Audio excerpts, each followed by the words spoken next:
Excellencies, ladies and gentlemen, especially our chairwoman for ASEAN Affairs, Kun Ratchada Rasi Chayangkun, Mr. Swalop Roy, the Managing Director, Kun Akrapun Son Suchat, my colleague, and many friends, familiar faces is on the audience.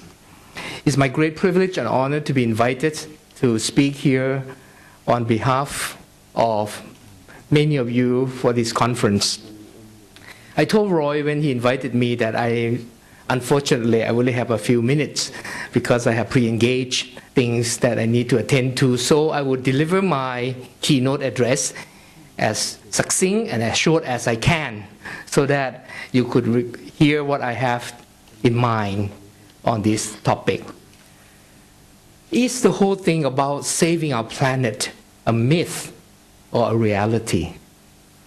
If it's a myth, then we need to demythologize this and the whole idea so that we don't have to worry too much about it. But if it's reality, then we got to get going and do something about it rather than hearing about it and have awareness, but absolutely no commitment. Is this whole thing a conspiracy theory, like many that have come along in this globe?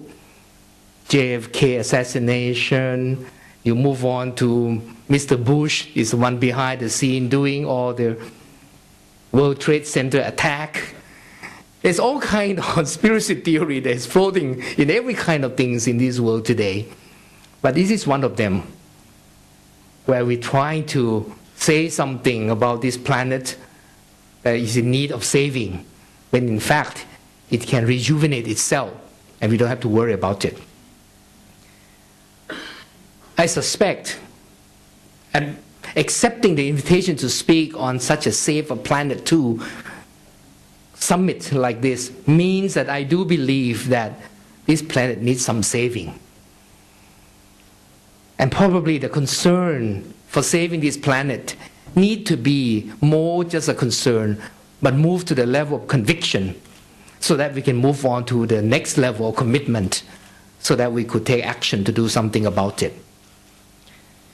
If we look at the word climate change and the word global warming, I suspect that the two of them have slightly different connotation.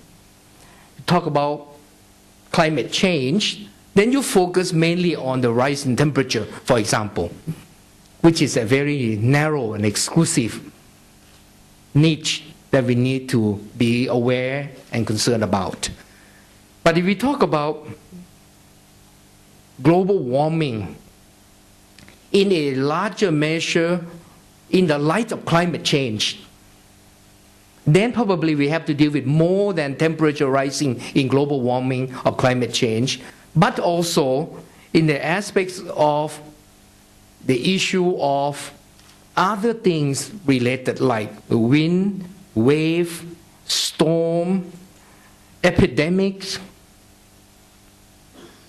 snow melting in the Himalayan that is causing our Mekong River problem probably right now, or the issue of forest fire, flood, drought, many more dimensions that we need to deal with in dealing with global warming in the midst of climate change in this effort to deal with this planet that is in trouble.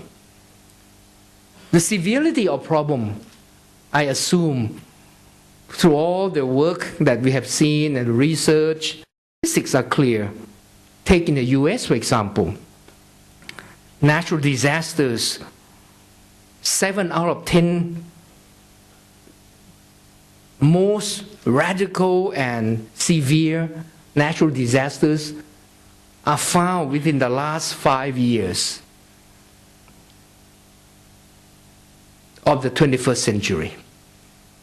Hurricane that bring about large calamities, 6 out of 10 are found within the last few years.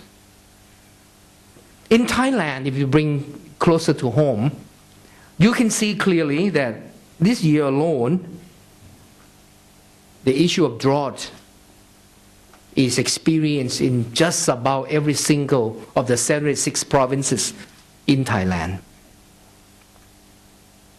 The last 30 years of forest fire, in fact, is more than fourfold of the earlier period. What am I trying to suggest in these casual statistics is to raise an issue that the severity of climate change is affecting the various dimensions around the world, including our own country here in Thailand. My next question, therefore, would be, if it is severe, what have been our effort in the past tackling this problem? At the global level, it is clear that the UN, for example, have made effort to try to bring some unified effort together, because we could not singly tackling this problem in each individual nation state. We need to bring collaborative effort together, and many things have been done. For instance, the last failed attempt at Copenhagen that you are very well aware of has been an attempt to try in December last year to try to find some kind of conclusion that what are the modus operandi of working together across the globe in solving this problem to some measure. Who should be responsible for what and how much?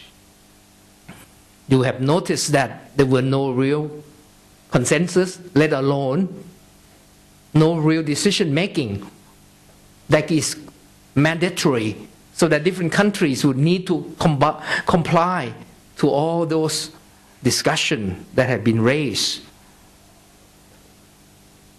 I guess it's a problem of, can we get away in the economic sense of free riding, so that we don't have to pay and benefit from it, so why someone else paying for it? The issue, therefore, has not been technical. It has been the issue of moral courage and willingness with political commitment. And this is the classic example that we see that even at the world level, such issue cannot be brought about some kind of conclusion that we can agree upon. In our own country, in Thailand, we have tried to honor international agreements. We have tried to be involved as good stakeholders and participants in the international arena on all these environmental issues. UNFCCC, for example, the issue of Bangkok Declaration is another effort that is illustrating the awareness and the willingness of various Thai governments on this issue. In fact, we have gone so far as to set up a new unit called Climate Change Coordinating Unit, or even Thailand Greenhouse Gas Management Organization, a public organization for it.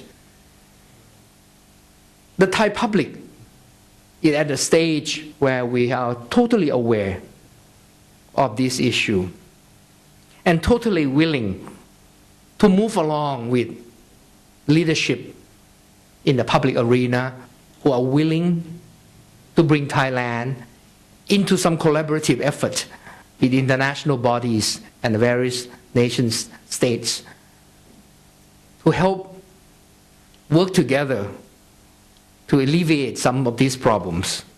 Therefore, I have no doubt that the Thai atmosphere here is conducive for a conference like this, where we would want to send out a key message that this planet needs some help.